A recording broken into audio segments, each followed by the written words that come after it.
બીજો ક્વેશ્ચન, તમારું બાળકનું નેચર કેવું છે? એટલે સાયલેન્સ થોડા રાખજો તો મજા આવશે. તમારું બાળકનું નેચર કેવું છે કોણ જાણે છે આટલામાંથી?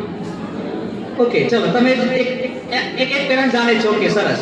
પછી ઓકે, ચલો, વેરી ગુડ.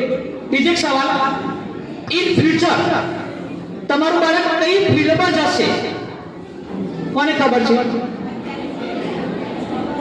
ઓકે, देखो आपने तक શું હતું કે આપણા માર્ક્સ ઉપર આધારિત આપણી લાઈન, સાયન્સ લાઈન ગણો, કોમર્સ લાઈન ગણો, આર્ટ્સ ગણો.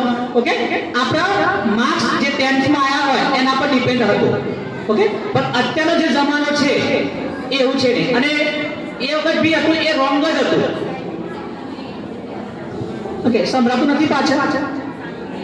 થોડોક સાયલેન્ટ અવાજ ઓછો કરજો કને પાછળ તો એ રહેશે.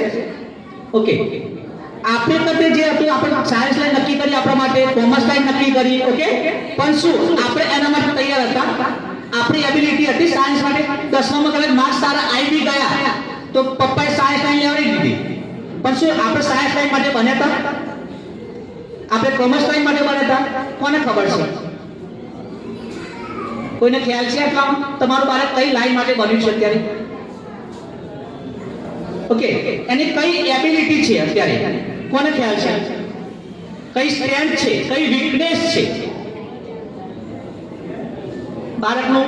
તો આ બધો જાણવા માટેનો એક બેસ્ટ ઉપાય અત્યારે અમારી કંપની લઈને આવેલી છે, DMIT ટેસ્ટ, જે મેં ઘણી વખતે વિડીયો મૂકેલા છે. ઓકે, DMIT ટેસ્ટ શોર્ટમાં કહી દઉં છું. એમ કે છે કે જ્યારે બાળકનો જ્યારે ગર્ભનો વિકાસ થતો હોય છે ત્યારે ફિંગર અને બ્રેન એક સાથે એનું ડેવલપ થતું હોય છે. એટલે ફિંગર સાથે બ્રેનનું એટેચમેન્ટ છે. ઓકે, હવે કંપનીએ એવા સોફ્ટવેર કર્યું છે કે તમારી ફિંગરપ્રિન્ટ ઉપર તમારું બ્રેનની એબિલિટી તમે જાણી શકો છો. મેં મારા બાળકનું આશિત 3 વર્ષ પહેલા કરાયેલું છે DMIT ટેસ્ટ, જ્યારે હિંમતનગર કોઈ જાણતું બી નહોતું. પણ તકલીફ ત્યાં હતી, મને DMIT ટેસ્ટ કરી આપી દીધો, પણ એ ટેસ્ટ વિશે સમજાયું ના. હવે એ ટેસ્ટની જે વર્ડ્સ છે એ એટલા ડિફિકલ્ટ છે કે તમે વાંચીને પૂરેપૂરું સમજી શકો ના. ઓકે, પણ અમારી આપણી જે કંપની છે ક્યુમેટિક, તો એ સ્પેશિયલ એક એમ્પ્લોય રોક્યો છે ઓનલી DMIT ટેસ્ટ માટે, જેને 2 સીટિંગ થશે. ફર્સ્ટ દિવસે તમારો ખાલી બાળકનું ફિંગરપ્રિન્ટ લેવામાં આવશે. એ ફિંગરપ્રિન્ટ લઈ જતા રહેશે, પછી આફ્ટર વીક એ પાછા આવશે અને તમને